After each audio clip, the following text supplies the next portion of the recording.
Okay, I am not going to sugarcoat this. Life is unfair. We are not dealt with the same cards in life. If life was a marathon, some people would be starting from well beyond the starting line, whilst others well behind. Some people would be starting the marathon as very fit, whilst others may be in wheelchairs or with physical restraint on their legs. But here's the thing, just because life was unfair to you, it doesn't mean that you have to accept mediocre circumstances. Because yes, the game is rigged, but you can still win. And in this video, I'm going to show you how. I want to start this video by telling you a story. The story of Mike. Mike was born into a family with low income. Both of his parents neglected him. Eventually, a neighbor made a referral to social services, and Mike ended up in foster care. Mike began moving from one foster family to another. Some of these families were loving, whilst others not very much. Over time, Mike began to develop behavioral difficulties, which meant that each placement broke down. And this is how Mike's childhood and adolescence were spent. As an adult, Mike fell in with the wrong crowd, with whom he started engaging in criminal activities due to financial necessities. One day, the police caught him and Mike was sent to prison. In prison, overwhelmed by trauma and the harsh reality of his situation, Mike developed a mental illness. He was then referred to a psychiatric hospital where he still resides now. Okay, this specific story is not real, but it is inspired by the stories of real people that I've encountered in my life. I think when you start looking beyond your little garden, you start to realize how unfair life is to some people. Because yeah, it's true, some people were never given a chance in life. Now, I'm sure you want to know how Mike's story ends. And the truth is, I don't know. Because how the story ends depends on Mike. Mike wasn't dealt great cards in his life, but he still has a hand to play and he can still win. Now, let me be clear, winning looks different for everyone. For Mike, winning can mean leaving hospital and finding a job that allows him to earn honest money and live a quiet, stable life. For someone else, winning can mean becoming a parent. For other people, it can be becoming a millionaire or changing the world. When I say win at life, I am not talking about any one definition. In this video, I'm going to tell you how you can win life. I will draw from my psychology background as well as from my own personal experiences. My hope is that by the end of this video, you will feel a little bit more inspired to make changes into your life, even if things look especially hard right now. So grab pen and paper because you'll want to write this down. And whilst you do that, hi, my name is Bri. I'm a pre-qualified psychologist working in London and on an exciting path to become a qualified therapist. On this channel, I use psychological theory and lessons from my career to help you live a healthier, happier, and more productive life. So if that sounds like something that might interest you, then you should subscribe and stick around. The first element that in my experience helps people winning a life is locus of control. Let me explain. In psychology, we differentiate between internal versus external locus of control. People with an internal locus of control see themselves as active participants in their lives and believe that they can make positive changes into their life and that their outcome in life depends on their own efforts. On the other hand, people with an external locus of control see life as something happening at them, and that things just keep happening to them without them being able to do anything about it. Having an external locus of control basically means having a victim mentality, and I've made a whole video about victim mentality and how you can get rid of it, which I'm going to leave somewhere here for you to check it out. But in short, one of the things that will allow you to win at life is take responsibility for your own life and don't get caught up into a victim mentality. Because it is true that in life we can become victims. We can be victim of other people, of difficult circumstances. However, you can be a victim without choosing a victim mindset. Look at Mike. He was a victim of so many people, but still he can decide that he doesn't want to be a victim anymore and that he's gonna take responsibility and ownership for his life. Maybe working with his psychology and psychiatric team to leave hospital and live a better life. Getting rid of a victim mentality and developing an internal locus of control means recognizing that you do have the power to make positive changes into your life, and that actually you have the responsibility of doing so. Because life don't just happen at you. You can become an active participant of your life, and you can change your life for the better or the worse depending on your own behavior. For example, if you were born in a family with little financial possibilities, you can decide to complain about how life was unfair to you for not being born rich, or you can decide to become the first person in your family to build wealth, break the cycle of scarcity, and create a better future for your family. This little mindset shift can completely change your life. And after taking responsibility for your life, you will need to start taking action and to put on the work. And the first thing that you're going to do is to develop self-awareness, or what in psychology we like to call insight. Insight is your ability to understand how your past shaped you, the patterns that you are repeating, your emotional triggers, the role that you are playing in maintaining your own problems, and what helps you self-regulate and eventually grow. It basically means developing deep self-awareness in order to understand what are your strengths, what are your areas for improvements, and ultimately what are the actions that you need to take to make positive changes into your life. If you, for example, want to build wealth but come from a family with little financial possibilities, then you will need to develop self-awareness into things like your own biases around money, whether you might have a scarcity mindset, what behaviors that you are implementing might be maintaining the problem. So developing self-awareness basically means getting an understanding of your own beliefs, biases, mindsets, but also understanding how your past might be shaping your future now. It's becoming aware of things like,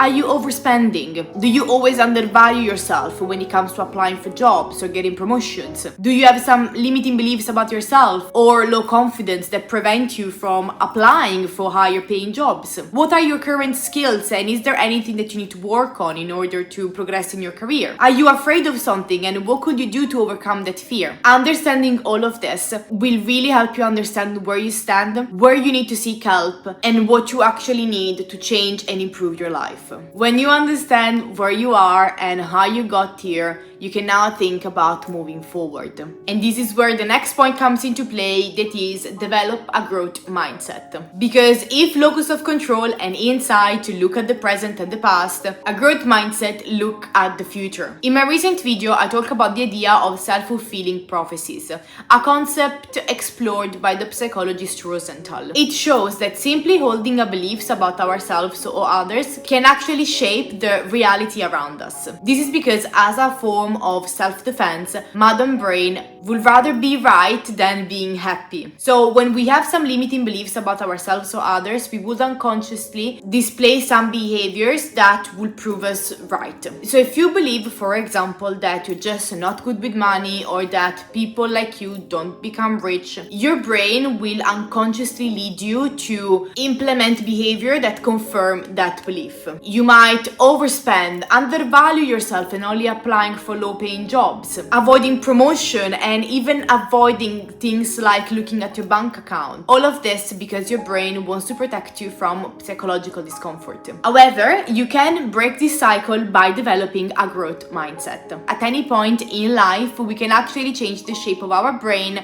by simply opening our mind to new possibilities. To develop a growth mindset, you need to treat yourself as a learner and believe that you can learn and master anything that you put your mind into, because this is what the neuroscience literally says. So it might be true, you might not be good at managing money, but instead of thinking I'm just not good with money, you can think, I can learn to manage my money better. I can learn to budget. I can learn about investments. You just need to believe that you're just not there yet. But eventually, you can be, and you will be. Success isn't about being born talented. It's about strategy, mindset, consistency. If you believe you can't grow, you won't even try. But if you believe that you can grow and you can develop, then you will start to take action. And that's when things start to change, and that's when you will be able to grow into the person that you want to be, the best version of yourself. After completing all of your internal work, the next step